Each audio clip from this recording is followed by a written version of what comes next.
లేని ఎడల అతడు కోపించును. ప్రార్థన. సమీపింపరాని తేజస్సులో అమరత్వములో వసించుచు నిత్యము పరిశుద్ధుడు పరిశుద్ధుడు పరిశుద్ధుడని ప్రతిగానములు పొందుచున్న తండ్రి వందనములు.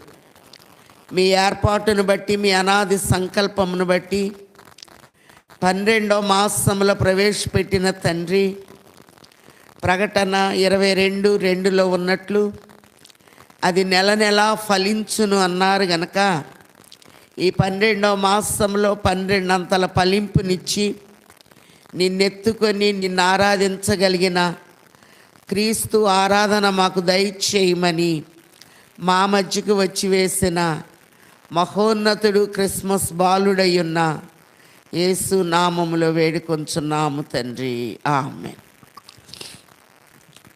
ప్రభునందు ప్రియమైన వార్లారా, క్రిస్మస్ బాలుని ముఖకాంతి తండ్రి మనందరి మీద ప్రకాశింపచేయును గాక, ఆమేన్.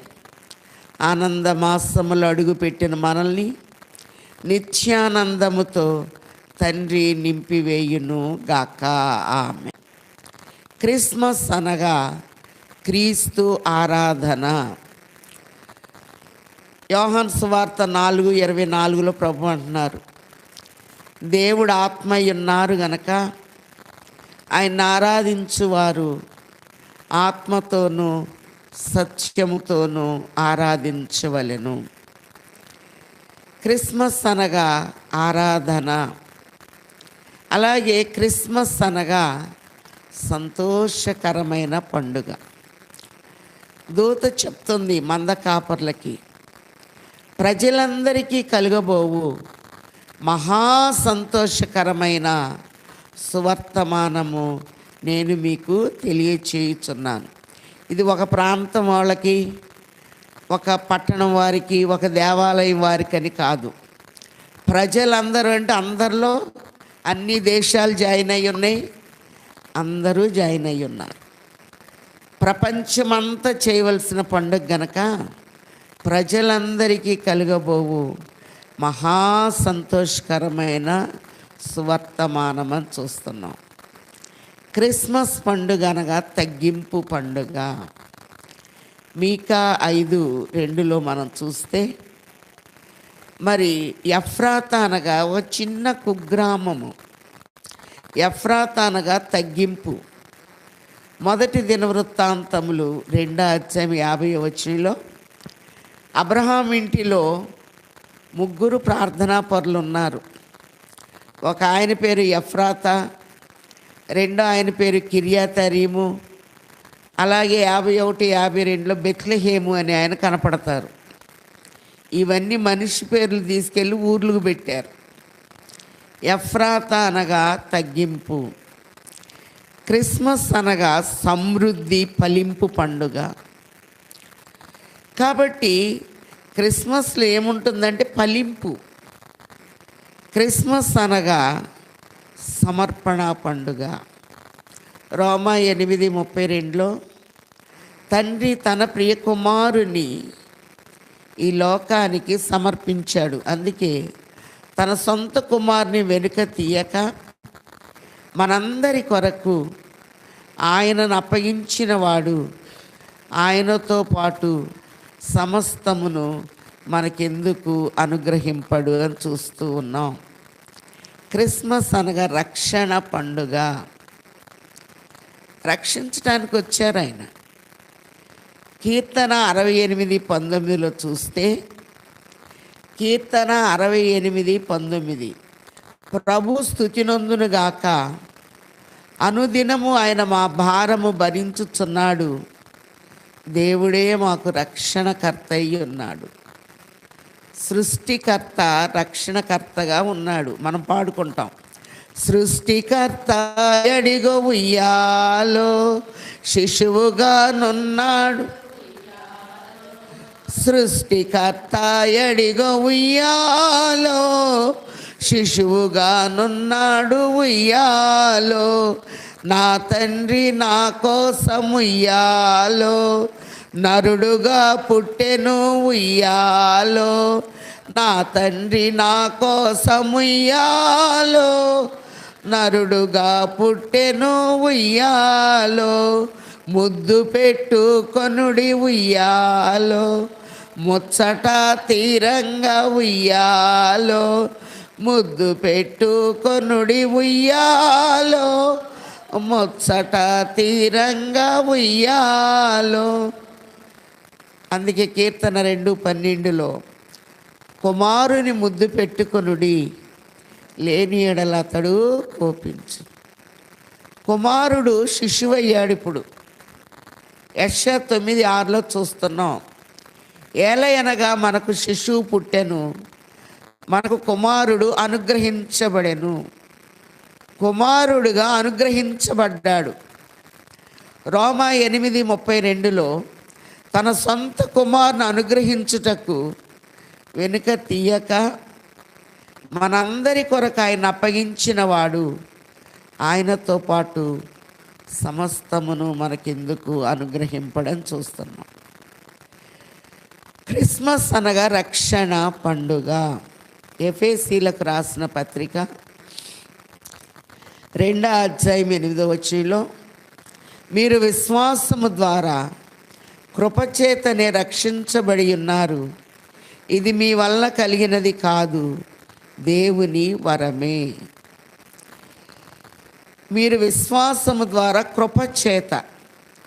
గదిలో ప్రార్థనలో ఉంటే దూతొచ్చి, దయాప్రాప్తురాల నీకు శుభము, దేవుని వలన నీవు కృప పొందితివి అని మాట్లాడినట్లుగా లూకాసు సువార్త 1:20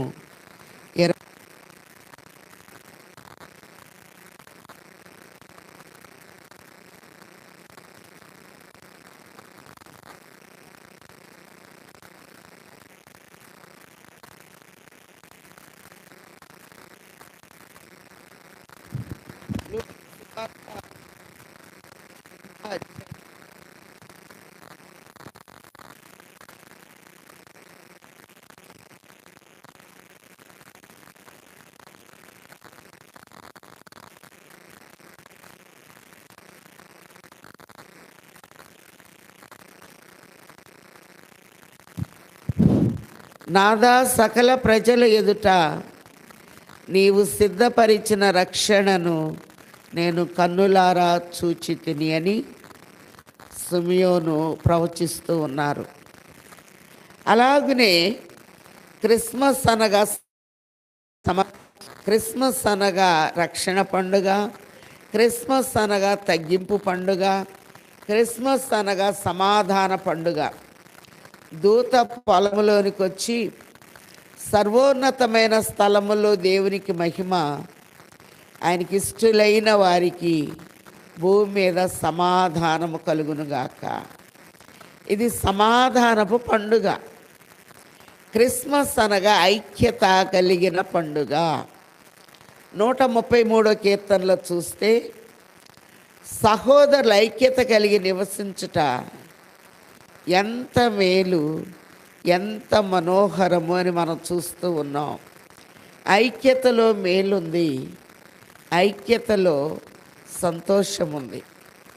అపోస్తుల కార్యములు 2:42లో చూస్తే, అపోస్తుల కార్యములు 2:42లో వీరు అపోస్తుల బోధ యందును, సహవాసమందును, రొట్టె విరుచుట యందును, ప్రార్థన చేయుట యందును ఎడతెగక ఉండిరి.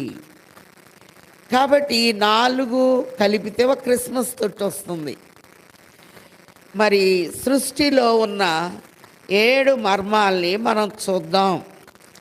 ఆదికాండము 1:3 మనం చూస్తే దేవుడు పలికిన మొదటి మాట క్రిస్మస్.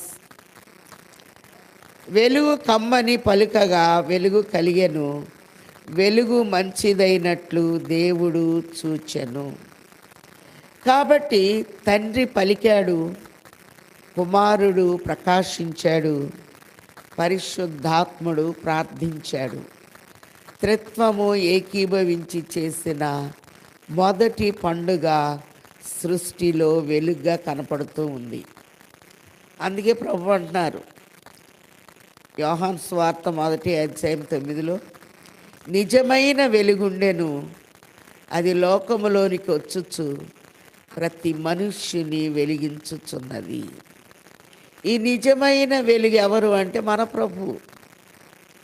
అలాగునే మనం చూస్తే మొదటిగా సృష్టిలో క్రిస్మస్, రెండోది పొలములో క్రిస్మస్, మూడోదిగా మనం చూచినట్లయితే తోటలో క్రిస్మస్, 4 అరణ్యములో క్రిస్మస్, 5వదిగా ఇంటిలో క్రిస్మస్, 6వదిగా గర్భములో తొట్టిలో క్రిస్మస్, 7వదిగా దేవాలయములో క్రిస్మస్.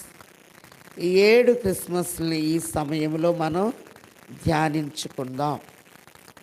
క్రిస్మస్ తొట్టి ఎలా ఉందో ఒకసారి చూద్దాం. ఆదియందు దేవుడు భూమి ఆకాశములను సృజించెను. భూమి నిరాకారముగాను శూన్యముగాను ఉండెను. చీకటి అగాధ జలముల పైన అల్లాడుచుండెను. దేవుడు వెలుగు కమ్మని పలుకగా వెలుగు కలిగెను. తొట్టికి 4 మూలలు ఉంటాయి: తూర్పు, పడమర, ఉత్తర, దక్షిణం. అలాగనే యెషయా 43లో మనం చూస్తే 5వ వచనంలో ప్రవచనం చూడాలి. యెషయా 43:5, భయపడకుము, నేను నీకు తోడై ఉన్నాను, తూర్పు నుండి నీ సంతానమును తెప్పించెదను, పడమట నుండి నిన్ను సమకూర్చి రప్పించెదను, అప్పగించుమని ఉత్తర దిక్కునకు ఆజ్ఞ ఇచ్చెదను, బిగబట్టవద్దని దక్షిణ దిక్కునకు ఆజ్ఞ ఇచ్చెదను. ఇస్రాయేల్ దేశము ఇటుంటుంది. ఇస్రాయేల్ దేశానికి తూర్పున ఇండియా, చైనా, జపాన్ కనపడుతూ ఉంది. జనసాంద్రత ఎక్కువగా కలిగిన దేశాలుగా మనం చూస్తూ ఉన్నాం. ప్రభు వచ్చి 2022 సంవత్సరాలు అయితే ఇంకా శూన్యంగా ఉన్నామేమో. ప్రభు రూపము నమూనా మనలో కనపట్టలేదేమో. నా చేతులు నిన్ను నిర్మించి నీకు రూపురేఖలు ఏర్పరిచెను, చూడుము నా అరచేతుల మీదనే నేను నిన్ను చెక్కి ఉన్నాను అని ప్రభు తెలియచేస్తూ ఉన్నారు. దేవుని యొక్క నమూనా మనలో కనపట్టలేదు. పౌలు గారు అంటారు గలతీ 4:19, గలతీలకు రాసిన పత్రిక 4:19 క్రీస్తు స్వరూపము మీ యందు ఏర్పడు వరకు మీ విషయమై నాకు ప్రసవ వేదన కలుగుచున్నది. కాబట్టి ఏ రూపంలోకి రావాలి అంటే క్రీస్తు రూపములోనికి మనం రావాలి. మనం రావటం లేదు కనుక ఆయన మన రూపంలోనికి వచ్చి వేశారు. మనుష్యుల పోలికగా పుట్టి, కాబట్టి తన పోలికలోనికి మనల్ని తెచ్చుకుంటానికి, మన పోలికలోనికి ఎవరు వచ్చారు? దేవుడు వచ్చి వేసినట్లు చూస్తూ ఉన్నాం. అందుకే మనం చూసినట్లయితే మరి మొదటిగా శూన్యము, 2 చీకటి, 3 అగాధము, 4 నిరాకారము. తొట్టి ఎట్లా ఉంది? ఇప్పుడు ఖాళీగా ఉంది, శూన్యంగా, చీకట్లో ఉంది, అగాధములో ఉంది, నిరాకారంలో ఉంది. తండ్రి పలుకుతున్నాడు, వెలుగు కలుగునుగా కని పలుకగా వెలుగు కలిగెను, వెలుగు మంచిదైనట్లు దేవుడు చూచెను. మనం పాడుకుంటాం, వెలుగుగా దేవుడు వెలసే దాత్రిలో అని. దేవుడు లోకమునకు వెలుగై ఉన్నారు అని ప్రభు తెలియచేస్తూ ఉన్నారు. మనం చూస్తే మాయా క్యాలెండరు గతంలో కూడా చెప్పారు, సూర్యుని దగ్గర నుంచి స్టార్ట్ అవుతుంది. సూర్యుని కంటే 3 రోజుల ముందు ఉంది బైబిల్. మొదటి దినాన వెలుగు కలిగింది, రెండవ దినాన ఆకాశం కలిగింది, మూడవ దినాన సముద్రములో నుండి భూమి బయటకు వచ్చి వేసినట్లు మనం చూస్తూ ఉన్నాం. అందుకే మార్కు సువార్త 1:35 ఆయన పెందల కడనే లేచి చాలా చీకటిగా ఉన్నప్పుడే కొండ ప్రదేశమునకు వెళ్ళి ప్రార్థన చేయుచుండెను. చాలా చీకటి. సూర్యుడు వచ్చిన తర్వాత మోకరించటం అనేది ఆరాధన కాదు. సూర్యుని కంటే ముందు నీతి సూర్యుడైన ప్రభువు దగ్గర మనం మోకరించి, క్రీస్తు అనగా అభిషిక్తుడు, యేసు అనగా రక్షకుడు, అభిషిక్తుని యొక్క అభిషేకము కొరకు రేయి మొదటి జామున లేచి మనం ప్రార్థించాలి అని ప్రభు తెలియచేస్తూ ఉన్నారు. సృష్టిలో క్రిస్మస్లో వెలుగుంది. దేవుడు లోకమునకు వెలుగై ఉండెను. అలాగే యెషయా 9:2 చూచిన, మత్తయి సువార్త 4:4 చూచిన, చీకటిలో నడుచు జనులు గొప్ప వెలుగును చూచిరి. గొప్ప వెలుగు.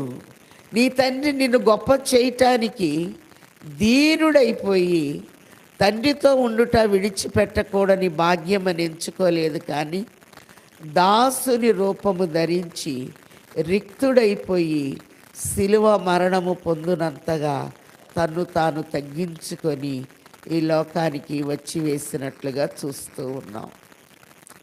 ఈ నెలలో అందరినీ తల్లుల స్థానంలో పెట్టి తను శిశువు స్థానంలో ఉన్నాడు. కాబట్టి తల్లుల్ని గౌరవించటం ఆజ్ఞల్లో ఒక ఆజ్ఞ. నువ్వు భూమి మీద దీర్ఘాయుష్మంతుడు వగునట్లు నీ తండ్రిని నీ తల్లిని సన్మానించుము. తల్లుల చేతుల్లోనికి రావాలి అని ప్రభు ఆశపడుతూ ఉన్నాడు. 145 కీర్తన 4వ వచనంలో, ఒక తరము వారు మరి ఒక తరము వారి ఎదుట నీ క్రియలను కొనియాడుదురు. తరాలులో క్రిస్మస్. ఒక తరము వారు మరి ఒక తరము వారి ఎదుట నీ క్రియలను కొనియాడుదురు అని మనం చూస్తూ ఉన్నాం. మనం చూస్తే మొదటిగా సృష్టిలో క్రిస్మస్. వెలుగు కలుగునుగాకని పలుకగా వెలుగు కలిగెను. ఈ వెలుగు ఎలాంటిదంటే, దేవుడు లోకమునకు వెలుగై ఉన్నారు. ఆయన గొప్ప వెలుగుగా ఉన్నాడు, జీవపు వెలుగుగా ఉన్నాడు.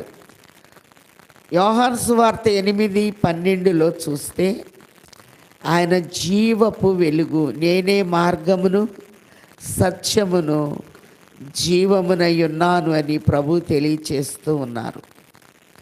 అలాగనే మనం చూస్తే మొదటి పేతురు పత్రిక 2:9 చీకటిలో నుండి ఆశ్చర్యకరమైన తన వెలుగులోని పిలిచిన వాని గుణాతిశయములు ప్రచురపరచు నిమిత్తము రాజులుగా, యాజకులుగా, పరిశుద్ధ జనముగా, దేవుని సొత్తైన ప్రజలుగా మనల్ని మలచటానికి ప్రభు వెలుగుగా వచ్చి వేసినట్లు చూస్తూ ఉన్నాం.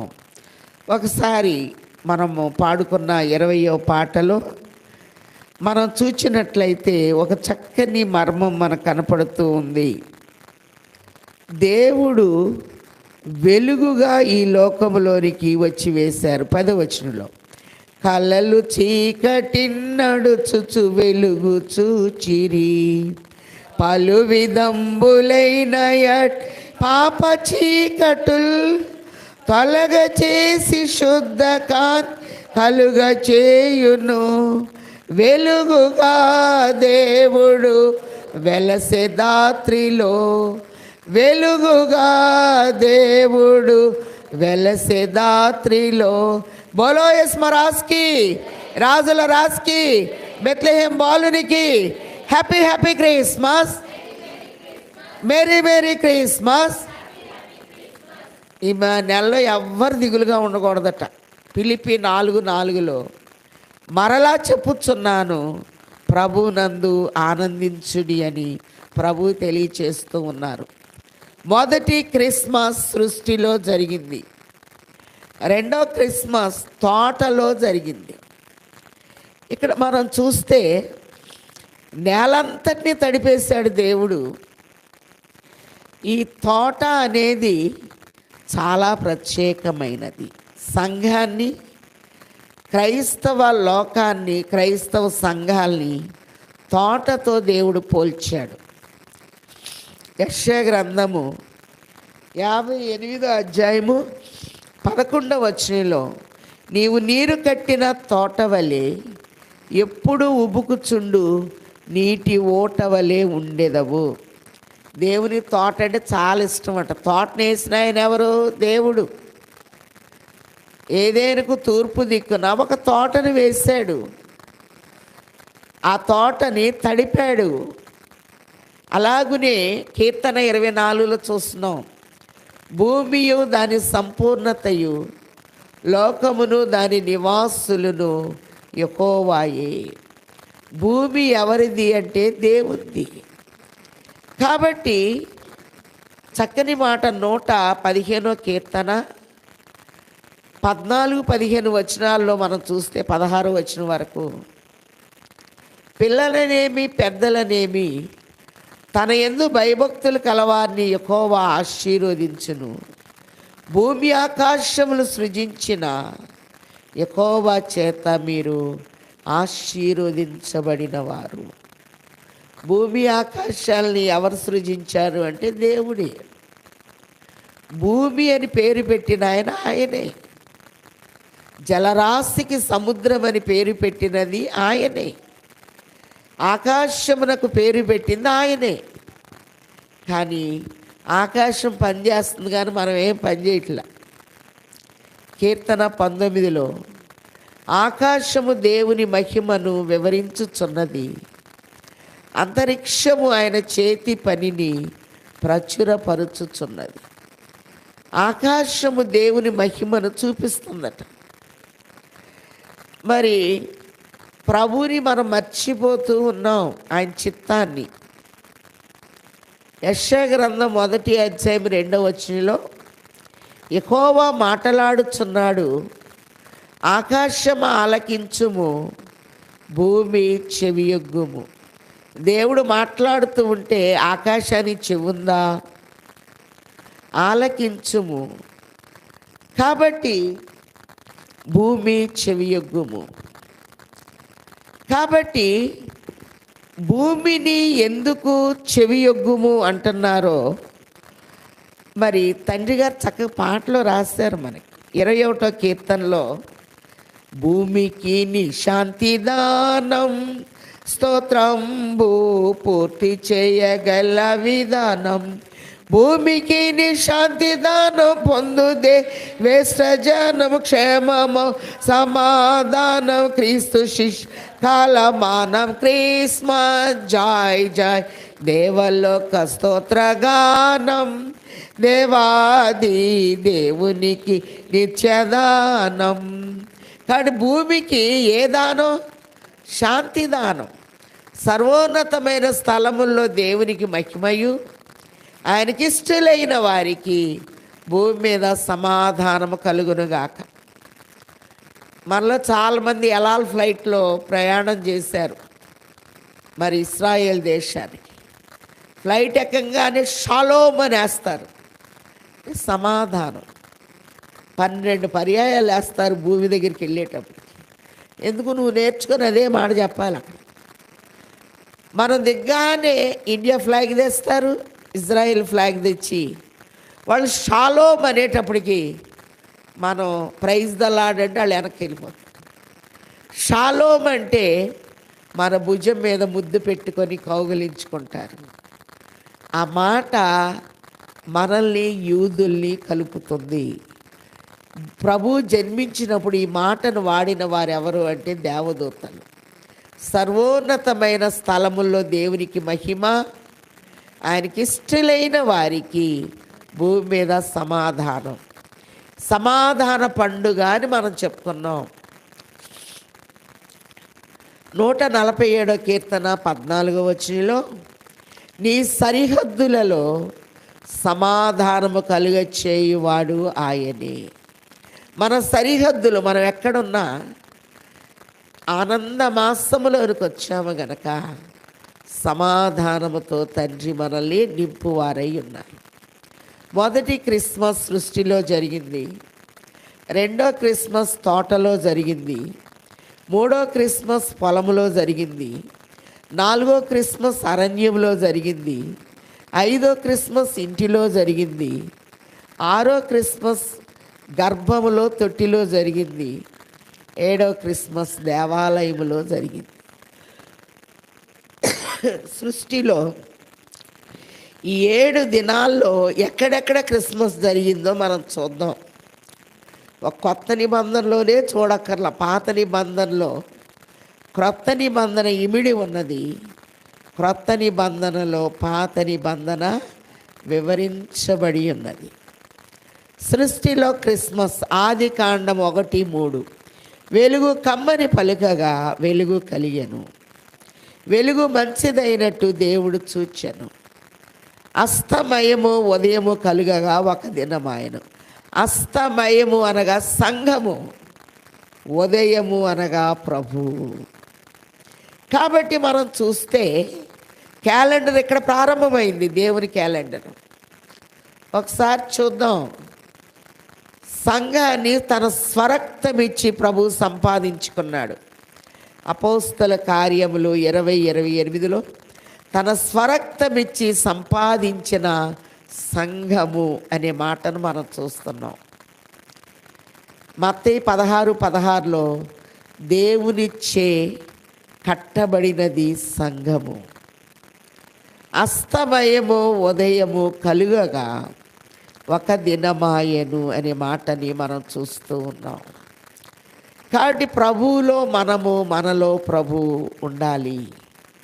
అలాగునే ఆయన తలంపులోనికి సంఘము అనేది వచ్చి వేసింది గనక చీకటిని, అగాధాన్ని తీసివేశారు, శూన్యాన్ని తీసివేశారు. అలాగునే మనం చూస్తే తన పోలికను మనకిస్తూ దేవుడు వెలుగుగా వెలిసెను దాత్రిలో అన్నట్లు మొదటి క్రిస్మస్ సృష్టిలో జరిగింది, వెలుగు కలుగును గాక. రెండవ దినాన పై జలములు క్రింది జలాల్ని వేరు చేశారు. మొదటి దినము ప్రారంభము, యేసుతో ప్రారంభము. అభిషిక్తుడైన క్రీస్తుతో మన జీవితాన్ని ప్రారంభిద్దాం. రెండవ దినము వేరు చేయుట. ప్రారంభ దినం మొదటి దినము, 2 ప్రత్యేకించిన దినము. విశ్వాసులైన మీరు అవిశ్వాసులైన వారితో విజ్జోడిగా ఉండవద్దు. తన పోలిక చొప్పున నరులను చేయుదము అని మరి ప్రభువు ఏర్పాటు చేసినట్లుగా ఆదికాండము 1:26 దేవుడు మన స్వరూపమందు మన పోలిక చొప్పున నరులను చేయుదము.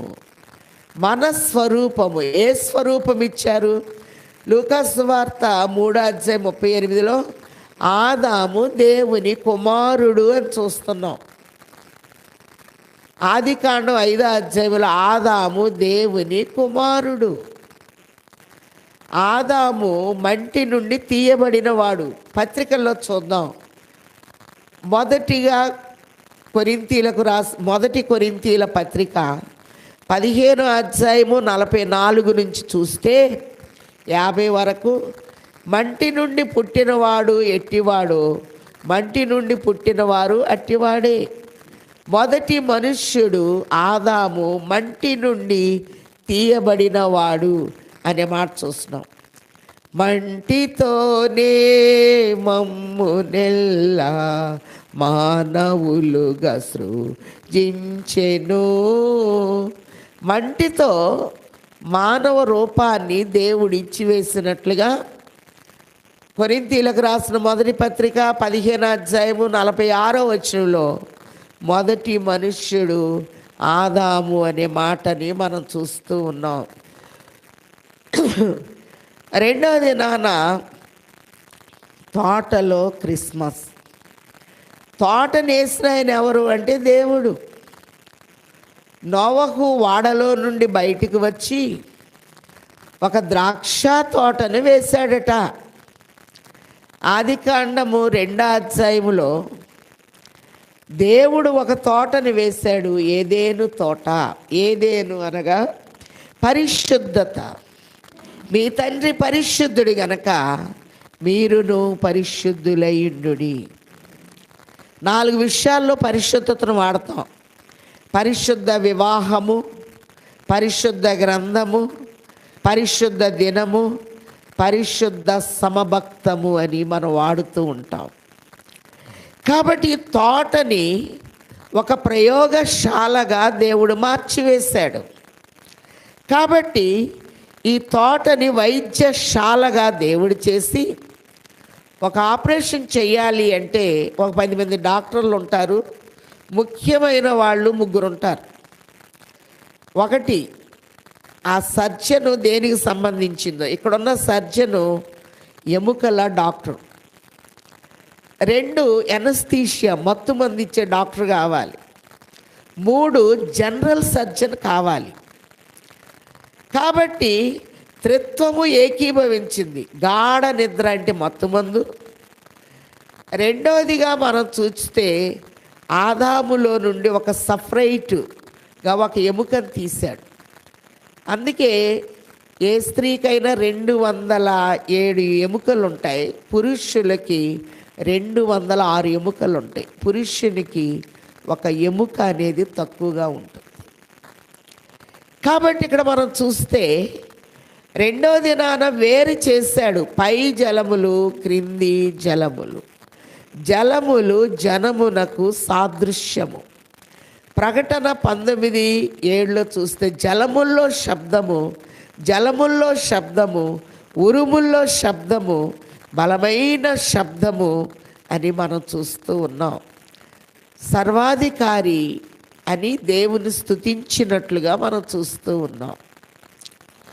జలముల పైన దేవుని ఆత్మ అల్లాడుచుండెను.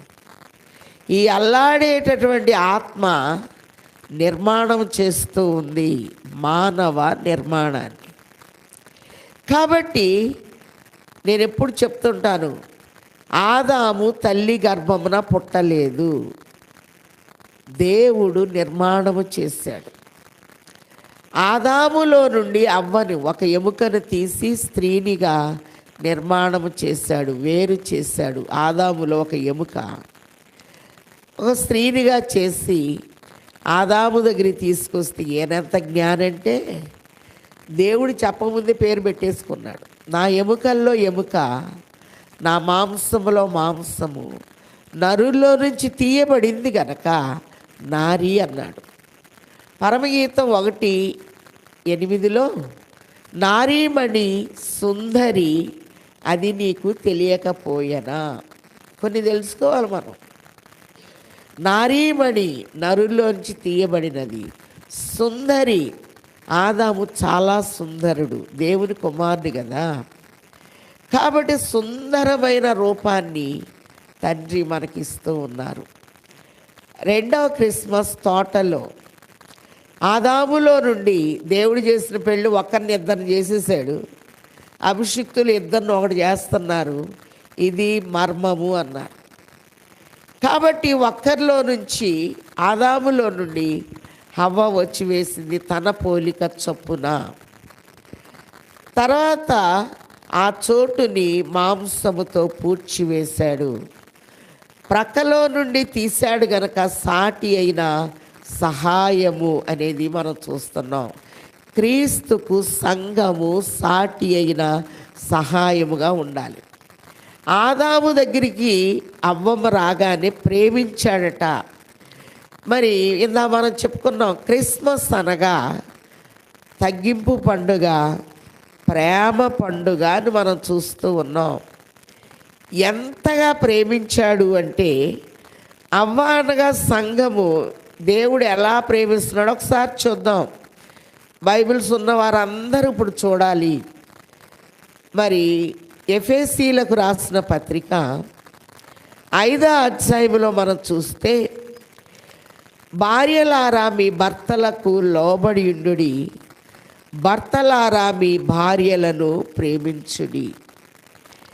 ఆదాము దేవుని కూడా పక్కన పెట్టేసి అంతగా అవ్వమ్మను ప్రేమించాడు, గౌరవించాడు. ఒకసారి చూద్దాం. ఎఫెసీలకు రాసిన పత్రిక 5వ అధ్యాయం 25వ వచనంలో, పురుషులారా మీరందరూ మీ భార్యలను ప్రేమించుడి, అటువలే క్రీస్తు కూడా సంఘమును ప్రేమించి అది కళంకమైనను ముడతైనను అట్టిది మరి ఏదైనను లేక పరిశుద్ధమైనదిగాను నిర్దోషమైనదిగాను మహిమగల సంఘముగా ఆయన ఎదుట దాన్ని నిలబెట్టుకొనవలని వాక్యమును ఉదక స్నానము చేత దాన్ని పవిత్రపరిచి పరిశుద్ధపరుచుటకై దాని కొరకు తన్ను తాను అప్పగించుకొనెను. వాక్యమనే ఉదక స్నానము. కాబట్టి సపరేషన్ అనేది వచ్చింది. ఎస్హెచ్ఈ షీ, ఎస్ తీసేస్తే హీ, అతనిలో ఆమె, ఆమెలో అతడు. పరమగీతం 2:16లో నేను అతని దానను అతడు నావాడు అన్నది చూస్తూ ఉన్నాం. కాబట్టి ఈ తోటలో మనం చూస్తే మరి యుక్తిగా సాతాను ప్రవేశించింది. చాలా జాగ్రత్తగా ఉండాలి. సాతానులో యుక్తి అనేది ఉంది. దేవత అనే మాట సాతానే ప్రయోగించింది. మరి 3వ అధ్యాయంలో క్వశ్చన్ మార్కులు మనకు కనపడుతూ ఉన్నాయి. రావటం ఇది నిజమా? ఈ తోట చెట్లలో దేని ఫలములనైనా మీరు తినకూడదని దేవుడు చెప్పాను. అన్ని క్వశ్చన్ మార్కులే. ఇది నిజమా? దానియేలు గ్రంథంలో కూడా అది నిజమా? నా బొమ్మ మొక్కలేదంట, అది నిజమా? నా దేవత మొక్కలేదంట అని నెబుకద్నెజరు అంటున్నాడు. ఒక్కండే దేవుండు, ఒక్కండే దేవుండు, ఒంటరి అయి అనాదిలో ఒంటరి అయ్యుండే అనాదిని ఎక్కువ మంది అయినా, ఎక్కువ మంది అయినా ఎవరిని గొల్వవలెనో తెలియ ఆందోళం, ఎవరిని గొల్వవలెనో తెలియ ఆందోళం. అనాది పురుషుండైన దేవుని ఆరాధించండి. ఆనాది దేవుండే, ఆనాది దేవుండే, అనంత దేవుండైయుండే అనాదిని, అనంత దేవుండైయుండే అనాదిని. కాబట్టి ఒక్కరిని నిద్రగా చేశాడు.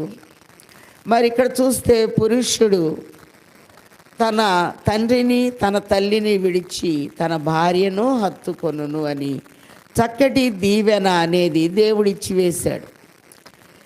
దుష్టుడు ప్రవేశించాడు. ఒకే ఆలోచనతో ఉన్నవారి ఆలోచనల్ని చెదరగొట్టాడు. అందుకే ప్రభు ఆలోచనకర్త అయి ఉన్నాడు. కాబట్టి మహిమ రూపాన్ని కోల్పోయారు, దిగంబరులయ్యారు. అంజూరపు చెట్టు ఆకుల్ని తీసుకొని కచ్చడాలుగా కట్టుకున్నారు. దేవుని సన్నిధిలో ఒప్పుకున్నారు, మేము దిగంబర్లమని తెలుసుకొని నీ ఎదుటకు రాలేకున్నాము అని చెప్పి 2:7లో మాట్లాడుతున్నారు. దేవుడు శిక్షనిస్తూ ఒక దీవెనిచ్చారు. 15వ వచనంలో ఆదికాండం 2:15లో స్త్రీ ప్రసూతి ద్వారా అని ఒక దీవెనిస్తున్నారు. ఆదికాండం 3:15లో మరియు నీకును స్త్రీకిని నీ సంతానమునకును ఆమె సంతానమునకును వైరము కలుగ చేసేదను, అది నిన్ను తల మీద కొట్టును, నీవు దాన్ని మడివి మీద కొట్టుదు అని చెప్పాను. స్త్రీ సంతానము ద్వారా. అందుకే అవ్వమ్మ ఆదికాండం 3:20లో జీవము కలిగిన ప్రతివానికి తల్లి. ఆమెను తలంచుకోకుండా క్రిస్మస్ చేయకూడదు. మరి ఆదికాండం 17వ అధ్యాయంలో రాజుల్ని కన్న తల్లిగా శారాను చూస్తున్నాం. ఈ తల్లి ఇచ్చిన సాక్ష్యం ఏంటంటే ఆదికాండము 21:6 దేవుడు నాకు నవ్వు కలుగ చేశాను. వేల వేలకు తల్లి స్థానంలో రిబ్కాను చూస్తున్నాం. ఆదికాండం 24:60 గోత్రకర్తలను కన్న తల్లులుగా ఆదికాండం 29:31 లేయా రాహేలు బిల్హా జల్పాలను చూస్తూ ఉన్నాం. అలాగనే ప్రవక్తన కన్న తల్లిగా పాత నిబంధనలో మరి ఎల్కానా భారీగా ఉన్న హన్నాను చూస్తున్నాం.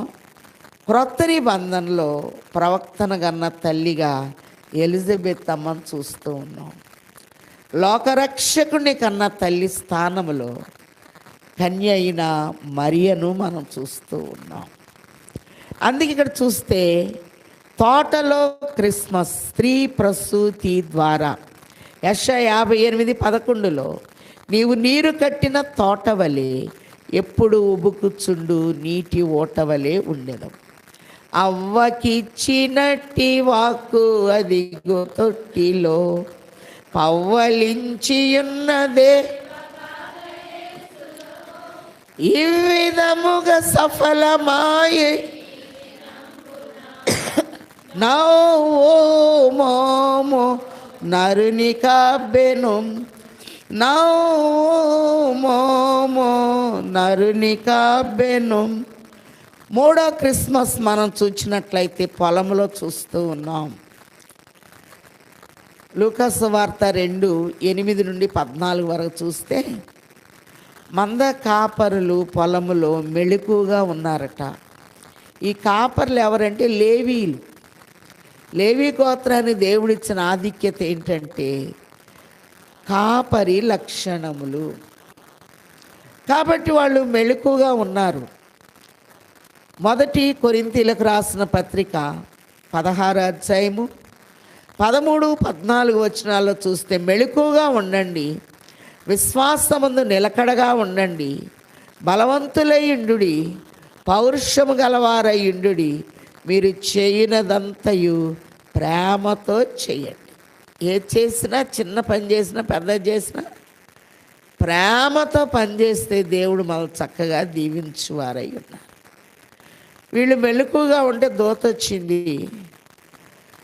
మరి మందకాపలతో భయపడకుడి, ప్రజలందరికీ కలగబో మహా సంతోషకరమైన సువర్తమానము, దావీదు పట్టణమందు నేడు రక్షకుడు మీ కొరకు పుట్టి ఉన్నాడు, ఆయన ప్రభు అయిన క్రీస్తు. చక్కటి ఆనవాళ్ళను చూపిస్తూ ఉంది ఆమె. దేవుని చిత్తమైతే వచ్చే వారం 7 ఆనవాళ్ళు చూద్దాం మనం. కాబట్టి పొలములో ధైర్యం చెప్తుంది దూత, పొలములో క్రిస్మస్. సామెతల గ్రంథం 31 మనం చూస్తే వధువ లక్షణాలన్నీ అక్కడ 35 లక్షణాలు ఉంటాయి. 10వ వచనం నుంచి గుణవతి అయిన భార్య దొరుకుట అరుదు, అటిది ముత్యము కంటే అమూల్యమైనది, ఆమె పెనిమిటి ఆమె యందు నమ్మకముంచును. 16 నుండి చూస్తే ఆమె చీకటితోనే లేచి తన ఇంటి వారికి భోజనము సిద్ధపరచును అని చెప్తూ ఆమె పొలమును చూచి దాన్ని తీసుకొను, తాము కూడబెట్టిన ద్రవ్యమును పెట్టి ద్రాక్ష తోట ఒకటి నాటించు. ఇస్సాకు పొలంలో ధ్యానంలో ఉన్నాడు. ఆ ధ్యానం పూర్తయ్యేటప్పటికి వధువు వచ్చేసింది. రిబ్కా వచ్చి వేసినట్లు చూస్తూ ఉన్నాం. పొలము అనగా ఫలింపు, క్రిస్మస్ అనగా మనం చూచాం ఆరాధన పండుగ, తగ్గింపు పండుగ, ఫలింపు పండుగ, సమృద్ధి పండుగ. 128 సొలొమోను అంటున్నాడు, నీ భార్య నీ లోగిట ఫలించు ద్రాక్షవల్లి వలె ఉండును, ద్రాక్షవల్లిని నేను, తీగలు మీరు. 3వ దినాన సముద్రము సృష్టించే నాయనదే, సాచుని హస్త భువి చేసెన్, భూమ్యాగాధపు లోయలను ఉదర శిఖరం లాయనవే, రాండి ఉత్సాహి పాడుదము. రాక్షణ సముద్రంలో నుండి భూమి బయటకు వచ్చి. ప్రకటన 21 అధ్యాయంలో చూస్తే సముద్రం ఇక లేదు. నువ్వు ఆనందంతో క్రిస్మస్ చేస్తున్నప్పుడు సముద్రం అంత సమస్య ఉన్నా కీడుల్ బాపు క్రిస్మస్ కలిగే ఏ సమస్య మనకు ఉండదు. 3వ దినము ఫలింపు. యోధా వంశము క్రిందకు వేరు తన్ని మీదికి ఎదిగి ఫలించునని యెషయా 38లో మనం చూస్తున్నాం. క్రిందికి వేరు తన్ని. కాబట్టి విత్తనములు ఇచ్చు చెట్లను తమ తమ జాతి ప్రకారము ఒక క్రిస్మస్ ట్రీ 3వ దినాన మనకు వచ్చి వేస్తూ ఉంది. చెట్టు ద్వారా మానవుడు దూరం అవుతున్నాడు. చెట్టునే సిలువుగా మలుచుకొని రక్షింప నేరక ఇండునట్లు యెహోవా హస్తము పొరచ కాలేదు. అలాగునే మనం చూస్తే 3వ దినమున పొలములో ఫలింపు క్రిస్మస్ అనేది మనం చూస్తూ ఉన్నాం. 4వదిగా అరణ్యములో క్రిస్మస్. ఎక్కడ చూసినా క్రిస్మస్. సంఖ్యాకాండము 24 అధ్యాయం 17వ వచనంలో మహోన్నతుని విద్య నెరిగిన వానికి వచ్చిన వార్త, నేను చూచుచున్నాను గాని సమీపమునున్నట్టు కాదు, నక్షత్రము యాకోబులో ఉదయించును, ఇశ్రాయేల్లో రాజదండము తొలగదు అని చూస్తున్నాం. కాబట్టి 4వ దినాన దేవుడు జ్యోతుల్ని చేశాడట. 16వ వచనంలో దేవుడు ఆ 2 గొప్ప జ్యోతులను అనగా పగటిని ఏలుటకు పెద్ద జ్యోతిని, రాత్రిని ఏలుటకు చిన్న జ్యోతిని, నక్షత్రములను చేసెను. 4వ దినాన జ్యోతుల్ని చేశాడు. అందుకే దానియేలు గ్రంథం 12:3 అంటాడు. దానియేలు గ్రంథం 12:3లో బుద్ధిమంతులైతే పరమందు జ్యోతుల వలె నిరంతరము ప్రకాశించెదరు అని ప్రభు తెలియచేస్తూ ఉన్నారు. మరి మనం చూసినట్లయితే యోబు గ్రంథం ఒకసారి బైబిల్స్ ఉన్నవాళ్ళు చదవండి. 9:7 ఒకసారి చదవండి అమ్మా. యోబు గ్రంథము 9:7. ఉదయింపవద్దని ఆయన సూర్యునికి ఆజ్ఞాపింపగా అతడు ఉదయింపడు, ఆయన నక్షత్రములను మరుగు చేయును. 9:7 చదవండి.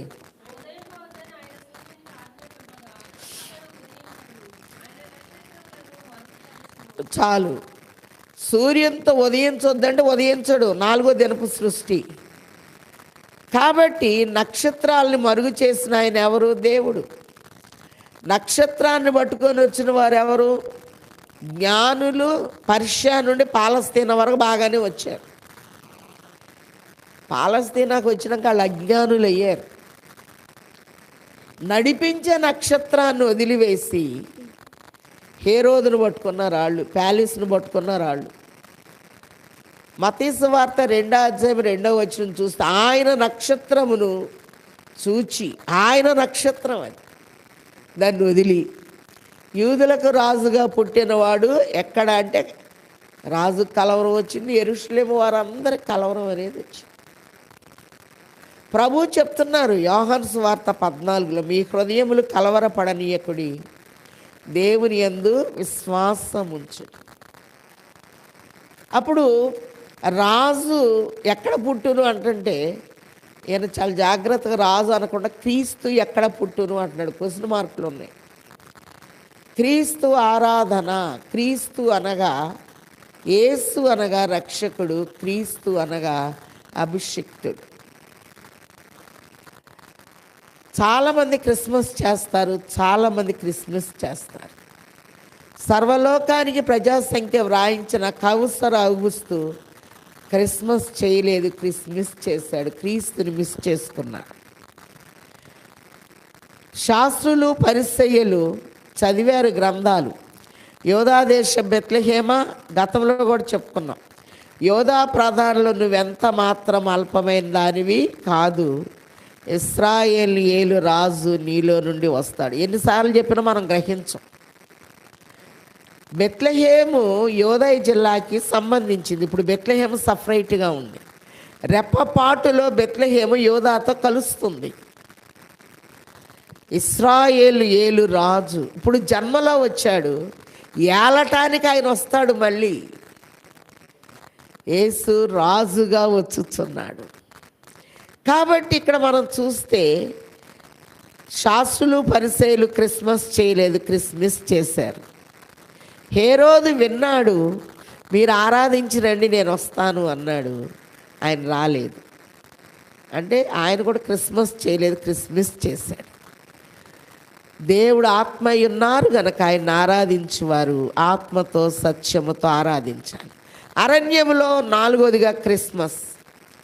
సంఖ్యాకాండం 24:17 అక్షమ్యమగు చుక్క ఒకటి యాకోబులో లక్షణముగా పొట్టవలయు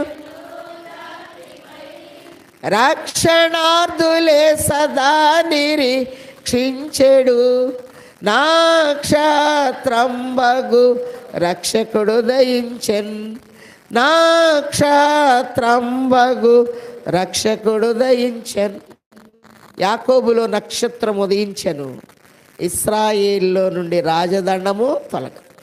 మీలో చాలామంది మోయాబు దేశం వచ్చారు. మౌంట్ నెబో ఎక్కి చూచినప్పుడు ఎంత పల్లంగా కనపడుతుందో అక్కడ చూశాడు ఆయన. యాకోబులో నక్షత్రము ఉదయించెను, ఇశ్రాయేల్లో నుండి రాజదండం అనేది తొలగదు. అలాగనే మనం చూస్తే ప్రకటన 12లో కూడా సూర్యుని ధరించిన ఒక స్త్రీ, పాదముల క్రింద చంద్రుడు, శిరస్సు మీద 12 నక్షత్రముల కిరీటం ఉండెను. ఆమె గర్భిణి అయి ప్రసవ వేదన పడుచు ఆ నిప్పులకు కేకలు వేయించుండెను. రోమన్ క్యాథలిక్ వారు ఆ మరియమ్మ అంటారు, ఆమె ఇశ్రాయేలు గోత్రాలకు సాదృశ్యం అంటారు. కొంతమంది ఆమె సార్వత్రిక సంఘానికి సూచన. ఏది తీసుకుంటే అది. ఆమె వేదన పడినప్పుడు ఒక శిశువు వచ్చాడు. అతడు దేవుని సింహాసనం వద్దకు కొనిపోబడెను. సమస్త జనమును ఏలుబడి చేయటానికి ఒక ఇనప దండం అతని చేతిలో ఉందట. ప్రకటన 2:25 అంటాడు, మరి జనుముల మీద నేను నీకు అధికారమును ఇచ్చేదను అని ప్రభు తెలియచేస్తూ ఉన్నారు. 4వ క్రిస్మస్ అరణ్యంలో చూస్తున్నాం. 5వ క్రిస్మస్ ఇంటిలో క్రిస్మస్. ఒకళ్ళున్నా ఇద్దరున్నా ఇద్దరితో జరిగింది ఇంట్లో క్రిస్మస్. మత్తయి సువార్త 2:9-10 వారు ఆ నక్షత్రమును చూచి అత్యానంద భరితులైతే వారికి ముందుగా నడిచి శిశువు ఉన్న చోటికి వచ్చి ఆ ఇంటి పైన నిలిచిందట ఈ నక్షత్రం. వారి ఇంటిలోనికి వచ్చి శిశువును తల్లిని చూచి, యోసేపు లేడు ఇక్కడ, ఆయన తీసేశారు. మీకు తేడా కావాలంటే లూకా సువార్త 2:15 ఇంటిలోనికి మంద కాపర్లు వచ్చి శిశువును తల్లిని యోసేపును చూచి, ముగ్గురున్నారు అక్కడ మంద కాపర్లు వచ్చినప్పుడు. ఇక్కడ జ్ఞానులు వచ్చినప్పుడు ఇద్దరే ఉన్నారు. ఇద్దరితో క్రిస్మస్. ఈసారి మేము పండగ పెట్టుకోమండి అనుకోవద్దు, ఇద్దరున్నా క్రిస్మస్సే. రాజులైన వారు వచ్చి చేశారు. ఇంటిలోనికి వచ్చి తల్లిని శిశువును చూచి సాగిలపడి ఆరాధన ఎంత చక్కగా చేస్తున్నారంటే, నేనర్పించు బంగారమున్ నేనర్పించు సామ్రాణియున్ నేనర్పించు బోళమును. బంగారము రాజరికానికి గుర్తు, అలాగే సామ్రాణి సమర్పణకు శిలువ యాగానికి గుర్తు, బోళము అనేది పునరుద్ధానానికి గుర్తు. ఎక్కడి నుండి తెచ్చారు అంటే ఏదేను తోటలోనే ఉన్నాయి అవన్నీ. ఆదికాండం 2:11 నుండి చూస్తే మొదటి నది ఫీషోను ఏదేను చుట్టూ పారుచున్నది, హవీలా దేశము చుట్టూ. అక్కడ శ్రేష్టమైన బంగారము గోమేధికములు మరి ఉన్నట్లుగా మనం చూస్తూ ఉన్నాం. రాజులు దేవునికి బంగారము రాజరికాన్ని చూపిస్తూ ఉంది. యోబు గ్రంథం 23:9-10 యోబు 23:9-10 నేను నడుచు మార్గము ఆయనకు తెలియను, ఆయన నన్ను శోధించిన తర్వాత సువర్ణము వలె కనపడుదును. నేను ఆయన అనుసరించుచున్నాను గనక ఆయన మార్గమును ఉండి అటు ఇటు తొలగక ఉన్నాను. కాబట్టి ఇక్కడ చూస్తే ఇంటిలో క్రిస్మస్. వారు వచ్చారు, ఇచ్చారు, దేవుని చేత బోధించబడిన వారై వేరే మార్గమున వెళ్ళిరి. అలాగనే మనం చూస్తే 6వ క్రిస్మస్, గర్భములో క్రిస్మస్. మరియమ్మ గారు వెళ్ళి ఎలిజబెత్ అమ్మగారు వందనం చేశారు. వెంటనే ఆమె ఇద్దరు ఏకీభవించాలి మోషే ధర్మశాస్త్రం ప్రకారం. ఇద్దరు ముగ్గురు నోట ఏ మాట అయితే వస్తుందో అది ఆమోదయోగ్యంగా ఉంది. లూకాసు వార్త 1వ అధ్యాయం 38లో త్వరగా వెళ్ళి తన బంధువురాలైన ఎలిజబెత్ ఇంటిలో ప్రవేశించి ఆమెకు వందనం చెప్పగానే ఆమె ఆత్మపూర్ణురాలై, నా ప్రభు తల్లి, ఒక స్కానింగ్ అనేది వచ్చేసింది. నా యుద్ధకు వచ్చుట నాకెలాగూ ప్రాప్తించెను. నీ శుభవచనము నా చెవిని పడగానే నా గర్భములోని శిశువు ఆనందముతో గంతులు వేసెను. స్త్రీలలో నీవు ఆశీర్వదించబడిన దానవు అని మరియమ్మ గారికి దీవెన ఎవరిస్తున్నారు? ఎలిజబెత్ అమ్మ. నజరేతులో ఉన్నంత వరకు ఆమె కన్యక. బెత్లెహేం బోర్డర్లోకి రాగానే సంపూర్ణ స్థితి స్త్రీ అయింది. అందుకే గలతీ 4:4లో కాలము పరిపూర్ణమైనప్పుడు ఆయన తన కుమారుని పంపెను, అతడు స్త్రీ యందు పుట్టి. కాబట్టి స్త్రీ అనగా సంపూర్ణమైన స్థితి ఆయన జన్మించినట్లుగా మనం చూస్తూ ఉన్నాం. అలాగనే ఇక్కడ మనం చూస్తే 7వ క్రిస్మస్ తొట్టిలో చూస్తున్నాం, దేవాలయంలో చూస్తున్నాం. పశువులట ప్రభుకి ఏదో ఒకటి ఇవ్వాలి అని. ఎందుకంటే 6వ దినపు సృష్టి మనం చూసినట్లయితే 5వ దినాన జీవాన్ని ఇచ్చాడు దేవుడు, అభివృద్ధిని ఇచ్చాడు. 6వ దినాన మరి పశువుల్ని దేవుడు ఇచ్చి వేసినట్టు చూస్తూ ఉన్నాం. మన పోలిక చొప్పున నరులను చేతుము అని దేవుడు చెప్తూ, అలాగనే 25లో దేవుడు ఆయా జాతుల ప్రకారము అడవి జంతువులను, ఆయా జాతుల ప్రకారం పశువులను. 6వ దినపు సృష్టి పశువులు. ఈ పశువుల్లో దహన బలికి ఒక్కొక్క పశువుని ఇచ్చేవారు. లోకరక్షకుడు వస్తే ఏ పశువుని వేయాల్సిన పని లేదు. ప్రజలందరికీ కలగబోవు మహా సంతోషకరమైన సువర్తమానం. కాబట్టి మన ప్రభువే ఇదిగో లోక పాపమును మోసుకొని పోవు దేవుని గొర్రె పిల్ల. కాబట్టి లూకాసు వార్త 2వ అధ్యాయం 7వ వచనంలో ఆమె తన తొలిచూరి కుమారుని కని పొత్తిగుడ్డలతో చుట్టి, మరి సత్రములో వారికి స్థలము లేనందున ఆయనను పశువుల తొట్టిలో పరుండబెట్టని. తొట్టిచ్చింది ఎవరు అంటే పశువులు ఇచ్చిన. యోబు 36:33 ఆయన గర్జనము ఆయన్ని ప్రసిద్ధి చేయుచున్నది, తాను వచ్చుచున్నాడని ఆయన పశువులకును తెలుపును. ప్రభు 2వ దినాన తను చేసిన సమస్త సృష్టిని బట్టి చూచి అది మంచిదని తెలుసుకొని దాన్ని పరిశుద్ధపరిచి విశ్రాంతిని తీసుకున్నాడట. అందుకే మనం చూస్తే విశ్రాంతి దినమును పరిశుద్ధముగా ఆచరించుట జ్ఞాపకముంచుకొనుము అనే మాటలను చూస్తున్నాం. 7వ క్రిస్మస్ తొట్టిలో నుంచి దేవాలయంలోనికి వెళుతూ ఉంది. మరి లూకాసు వార్త 2వ అధ్యాయం 29లో సిమియోను చేతిలో పెట్టారు. ఆయన అంటున్నాడు, నాథ అనగా భర్త అని అర్థం. సకల ప్రజల ఎదుట నీవు సిద్ధపరిచిన రక్షణను నేను కన్నులారా చూచితిని. నీ ప్రజలైన ఇశ్రాయేలుకు మహిమగాను అన్యజనులకు వెలుగుగాను. ఇశ్రాయేలీలకి మహిమ, అన్యజనులకు వెలుగుగా దేవుడు వెలసే దాత్రిలను పాడుకున్నాడు. వారిని దీవించి తల్లిని అంటున్నాడు, అమ్మా ఈయన వివాదాస్పదమైన గుర్తుగా ఉన్నాడు, నీ హృదయంలోనికి ఒక ఖడ్గము దూచుకొని పోవు. 149వ కీర్తన 9వ వచనంలో 149:9లో విధింపబడిన తీర్పు వారి మీద నడుపుటకై వారి చేతిలో రెండంచులు గల ఖడ్గమున్నది. ఆయన భక్తులందరికీ ఘనత అదే. ఖడ్గము అనగా వాక్యము. పాత నిబంధనలో క్రొత్త నిబంధన ఇమిడి ఉంది. క్రొత్త నిబంధనలో పాత నిబంధన వివరించబడి ఉంది.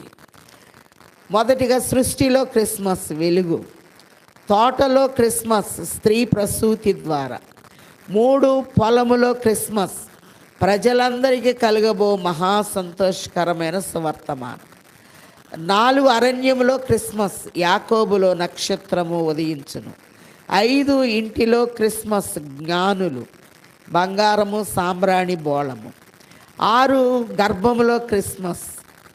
మరి యోహాను గర్భములో ఉండి గంతులు వేస్తూ ఉంటే స్త్రీలలో నీవు ఆశీర్వదించబడిన దానవు, నా ప్రభు తల్లి నా యొద్దకు వచ్చుట నాకేలాగు ప్రాప్తించాను. 7వ క్రిస్మస్ తొట్టిలో, అలాగునే దేవాలయములో 40 దినాల బాలుండి సిమియోను చేతిలో పెడితే ఆయన స్తుతిస్తూ, నాదా సకల ప్రజల ఎదుట నేను సిద్ధపరిచిన రక్షణను, నీవు సిద్ధపరిచిన రక్షణను నేను కన్నులారా చూచితిని. తండ్రి 7వ దినాన్ని రివిజన్ చేస్తున్నాడు. మరొకసారి తాను చేసినదంతయు మంచిగా ఉందట్టు మరొకసారి చూచి విశ్రమించాను. విశ్రాంతి దినమునకు మనుష్య కుమారుడు ప్రభువై ఉన్నారు. విశ్రాంతి దినమును పరిశుద్ధముగా ఆచరించుట జ్ఞాపకముంచుకొను. నీ తండ్రి పరిశుద్ధుడు గనక మీరును పరిశుద్ధులయ్యుండుడి. అట్టి పరిశుద్ధమైన క్రిస్మస్ చేయగలిగిన స్థితిని ఆయన పిల్లలమైన మనకు తండ్రి ముమ్మరముగా దయచేయును గాక. దయగలిగిన తండ్రి సియోనులో దాఖలైన ప్రతి వానికి పరిశుద్ధుడు అని పేరు పెట్టబడునని సర్వలోక ప్రజా సంఖ్యలో నీ పేరు దాఖలు చేయించుకొని పేదరాలి గర్భంలో ఉండటానికి ఇష్టపడి గాడిద ప్రయాణానికి ఒప్పుకొని ఈ లోకములోనికి రిక్తుడిగా వచ్చి వేసిన తండ్రి, ఎలా ఆరాధించాలో మా అంతరంగానికి అందించమని మమ్మల్ని దీవించుచు నాయన ఆత్మతో సత్యముతో నిన్ను ఆరాధించుటకు క్రిస్మస్ బాలుడుగా వచ్చి వేసిన యేసు నామములో వేడుకొంచున్నాము తండ్రి, ఆమెన్. అదృశ్యుడైన తండ్రి యొక్కయు అద్వితీయుడైన కుమారుని యొక్కయు అంతరంగ నివాసి అయిన పరిశుద్ధాత్మ తండ్రి సంపూర్ణ సహాయము సమృద్ధి సదా తోడైండును గాక, ఆమెన్. మొలకలెత్తవాలే యెషై మొద్దునందున ఫలములేని 3 నరుల విలువగలు ఫలములిడుటకై వెలుగుగా దేవుడు వెలసె దాత్రిలో, వెలుగుగా దేవుడు. బోలో యస్మరాజ్కి, రాజుల రాజ్కి, బెత్లెహేం బాలునికి హ్యాపీ హ్యాపీ క్రిస్మస్. అందరికీ మరణాత.